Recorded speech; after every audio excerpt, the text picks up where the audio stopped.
안녕하세요. 오늘의 사연입니다. 저는 서울에 사는 김수빈이고 31살입니다. 남편은 2살 연상이고 우리는 사내 연애 후 결혼했어요. 결혼 후에도 일을 계속하기로 했기 때문에 저는 부서를 옮기게 되었어요. 부부가 같은 부서에서 계속 근무하는 걸 주변 사람들이 눈치를 주는 분위기가 있었거든요. 한동안은 업무에 익숙해지기 위해 야근을 하기도 했지만 익숙해지면서 그런 일도 없어지고 정시에 퇴근할 수 있게 되었어요. 남편은 원래 야근이 매일 있어서 저는 먼저 퇴근해 요리하거나 청소를 하는 등 집안일을 했어요. 원래 전 요리를 잘했는데 그건 다 엄마 덕분이에요. 엄마는 요리를 잘해서 동네에서 유명했어요. 동네 친구들을 초대해 식사 자리를 자주 가지셨거든요. 엄마가 만드는 요리는 반응이 좋아서 저도 따라하고 싶다는 생각을 많이 했어요. 제가 엄마에게 요리를 배우기 시작한 건 초등학교 때부터예요. 쉬운 계란 요리부터 시작해서 다양한 요리를 차츰차츰 익혀 나갔어요. 그래도 엄마를 따라갈 수 없을 정도로 엄마의 요리에 대한 열정은 대단해요. 그런 엄마가 얼마 전 쓰러지셨어요. 말기암으로 시한부 판정을 받으셨거든요. 사실 아빠도 1년 전에 돌아가셨는데 엄마가 많이 외로웠을 것 같아요. 저는 당황하면서도 엄마를 위해 무엇을 할 수 있을까 고민해봤어요. 엄마는 병원 치료를 거부하고 집으로 돌아가길 원하셨어요. 어차피 병원에 있어도 지루할 텐데 집에 가서 좋아하는 요리를 하고 싶다는 엄마의 마음을 저도 받아들여 엄마를 곁에서 보살피기로 했어요. 그리고 한동안은 직장도 휴가를 내기로 했어요. 남편도 이해해줬고요. 반년 동안 저는 엄마의 요리 레시피도 노트에 받아 적고 엄마를 곁에서 보살폈어요. 그렇게 반년이 지난 어느 날 엄마는 아빠 곁으로 떠나셨어요. 엄마의 마지막이 행복했을지는 모르겠지만 평온한 얼굴로 돌아가신 건 분명했어요. 이제 제게 남은 건 많은 요리 레시피와 유산이었어요. 엄마에게 물려받을 유산이 꽤 있었고 외동딸인 제가 모두 물려받게 된 거죠. 남편에게 물려받을 유산에 관해 이야기했는데 금이나 값 비싼 액세서리는 은행 대여금고에 보관하는 게 안전하지 않겠냐고 하더라고요. 저는 남편의 조언에 따라 대여금고를 빌리기로 했어요. 그리고 대여금고 열쇠는 집에 있는 금고에 넣어 보관하기로 했고요. 그 사실을 아는 사람은 남편과 저뿐이어야 했어요. 그런데 남편이 실수로 시어머니에게 말했던 거예요. 유산 전부를 이야기한 건 아니지만 시어머니는 상당한 금액이 제 손에 있다는 걸 알게 된 것이죠. 원래 전 시어머니와 사이가 좋지 않았어요. 그런데 요즘은 시어머니가 집에 자주 오시더라고요. 또 약속을 잡아 커피 한 잔 하자고 하기도 하고요. 이런 것들이 제 유산을 노린 것인지는 모르겠지만 시어머니의 행동은 분명 이상하다는 생각이 들었어요. 참고로 시댁은 시아버지와 도련님이 한 명 있어요. 시아버지는 과묵한 분이라 여러 번 마주치긴 했지만 대화할 기회는 별로 없었어요. 도련님도 별로 안 친하고요. 시어머니와 지금까지의 대화는 시어머니가 제 외모나 사소한 것들을 괜히 트집 잡거나 예민하게 구시고 그런 말을 들은 저는 고분고분한 성격이 아니라서 할 말하거나 맞받아치는 대답을 하곤 했어요. 시어머니를 말로 이기려 들면 이야기가 길어질 수 있다는 걸 알지만 할 말은 해야 하는 성격이거든요. 그런데 엄마가 돌아가시고 나서 시어머니가 조금 달라졌어요. 저보고 자기를 진짜 엄마라고 생각해도 된다고 말하고 그동안 쌓인 것 있으면 풀라면서 미안하다고 하시는 거예요. 솔직히 별로 내키지 않았지만 차마 입을 놀릴 순 없었고 그저 애교 섞인 미소를 지으며 감사합니다 라고 답하는 것 외엔 할 말이 없었어요. 그러던 어느 날입니다. 남편이 출장을 가게 되었어요.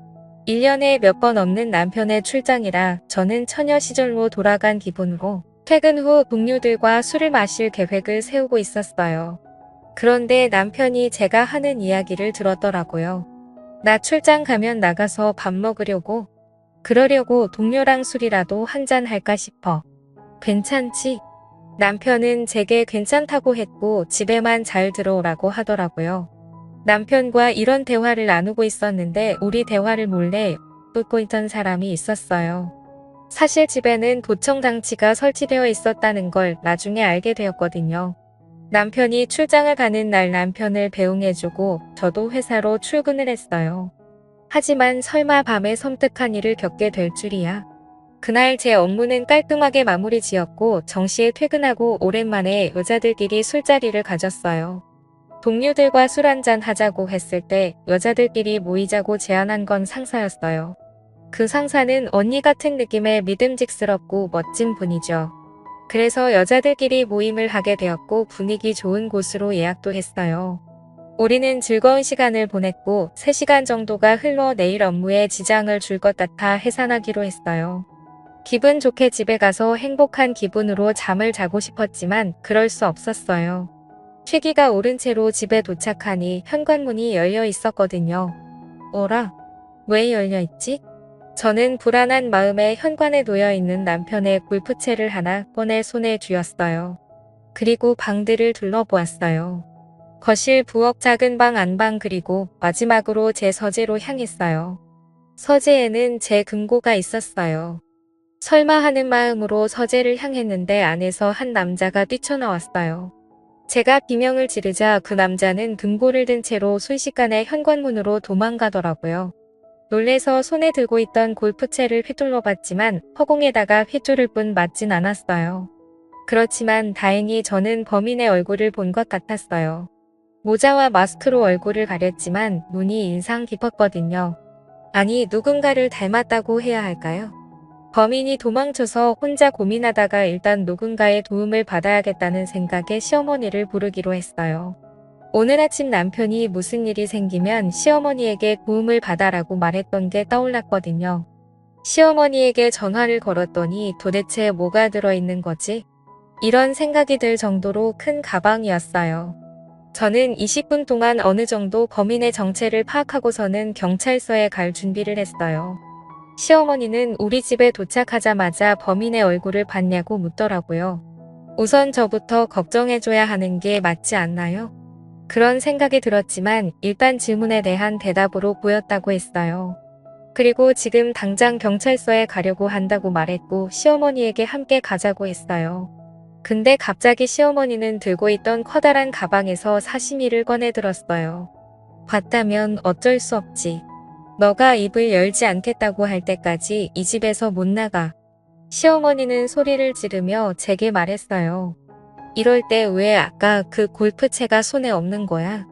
놀란 마음으로 공포에 휩싸였을 때 시어머니가 조금씩 가까이 다가왔어요. 저는 급히 그 자리에 있던 쿠션을 시어머니에게 던졌어요. 그러자 긴장하고 있던 시어머니가 손에서 땀이 났는지 실수하고 말았어요. 땀 때문에 쥐고 있던 사시미를 떨어뜨린 거죠. 그리고 시어머니의 오른쪽 발등에 꽂혀버렸어요. 시어머니는 발을 부여잡고 비명을 지르는데 비명을 지르는 시어머니 때문에 어쩔 수 없이 119를 불렀어요. 사실 도둑놈을 검거하기 위해 경찰에 먼저 연락하고 싶었지만 시어머니의 부상이 먼저였어요. 병원으로 실려간 시어머니는 자기가 다친 게 제 탓이라고 하더라고요. 인연이 그랬어요. 도둑이 들었다고 해서 달려왔는데 날 범인인 줄 알았는지 사시미를 휘두르더라고요. 정말 무서웠어요. 시어머니는 울먹이면서 애원까지 하며 필사적으로 호소했어요.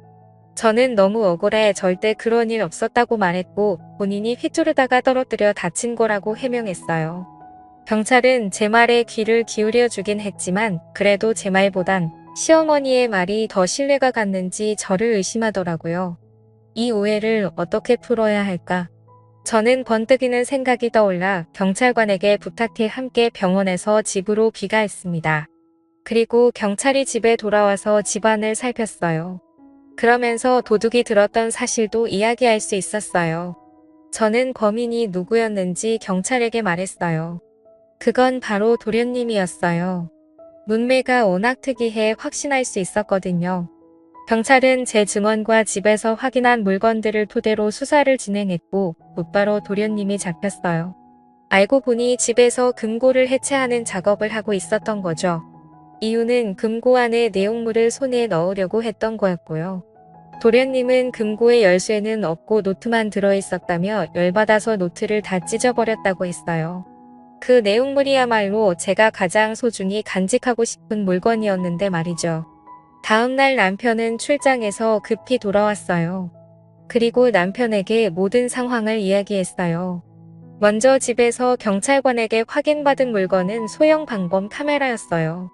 금고를 놓을 때 남편이 혹시나 하는 마음에 방범 카메라 설치도 권유해서 설치했는데 시어머니의 행동이 모두 찍혀 있었기 때문에 제 누명도 풀 수 있었고 도련님은 절도죄로 시어머니는 상해죄로 체포되게 되었어요. 다음으로 도련님이 훔쳐간 금고에 관한 이야기예요. 사실 우리 집에는 금고가 2개가 있었는데 하나는 도련님이 가져간 거고 다른 하나는 대여금고 열쇠가 들어있는 금고예요. 대여금고 열쇠가 들어있는 금고는 서랍형 금고인데 서재 책상 서랍 안에 자리 잡고 있어요. 도련님이 가져간 금고에는 제게 소중한 물건들이 들어있는데 그건 엄마가 남겨주신 엄마의 요리 레시피 모음집이에요. 그런데도 그냥 노트인 줄 알고 도련님이 찢어버린 거죠. 왜 도련님이 우리 집에 도둑질을 왔는지에 대해 이야기를 들어보니 도련님은 원래 직업도 없이 방황하던 중에 최근 경마에 빠져서 빚이 생겼다네요. 그래서 빚독촉 때문에 시어머니에게 사정을 얘기했는데 제가 유산을 꽤 많이 물려받았다는 말을 듣고 우리 집 금고를 노렸다는 것이었죠. 역시 엄마가 돌아가신 후 시어머니의 모습이 이상했던 건 이 때문이었어요. 그렇게 생각하니 정말 안타깝고 완전 콩가루 집안이에요. 도련님을 도둑으로 만든 건 분명 시어머니니까요. 이 이야기를 들은 남편은 크게 분노했어요. 그리고 이 사실을 알게 된 시아버지도 역시 분노했고 시아버지는 곧바로 시어머니와 이혼 절차에 들어갔다고 해요. 그리고 시간이 흘러 쉽지 않았지만 시어머니와 시아버지는 어떻게든 이혼이 됐다고 하네요. 시아버지는 그래도 재산 분할은 해줬다고 해요. 그렇지만 저는 시어머니에게 합의금을 받았어요. 아마 재산 분할로 받은 돈이 저한테 합의금으로 왔을 거예요. 시어머니는 초범에다가 합의가 돼서 운이 좋아 집행유예로 끝났어요. 다소 억울한 판결이었지만 어쩔 수 없었어요. 도련님은 실형을 선고받아 감옥에 가게 되었어요. 아마 감옥에서 나오면 어마어마하게 불어난 빚이 기다리고 있을 텐데 나름 꽃이네요. 그리고 저와 남편은 시어머니와 도련님과는 인연을 끊었어요. 남편이 다시는 만나고 싶지 않다고 했거든요. 그리고 유산은 지켰지만 소중한 엄마의 레시피 책은 찾을 수 없었어요. 다행히도 메인 요리들은 제 머릿속에 있어서 남편과 함께 주말이면 맛있는 요리를 먹으며 평화롭게 지내고 있습니다. 다른 집들처럼 아주 평범하게 그냥 조용히 잘 지내고 싶네요. 시청해주셔서 감사합니다. 그럼 다음 영상에서 다시 뵙겠습니다.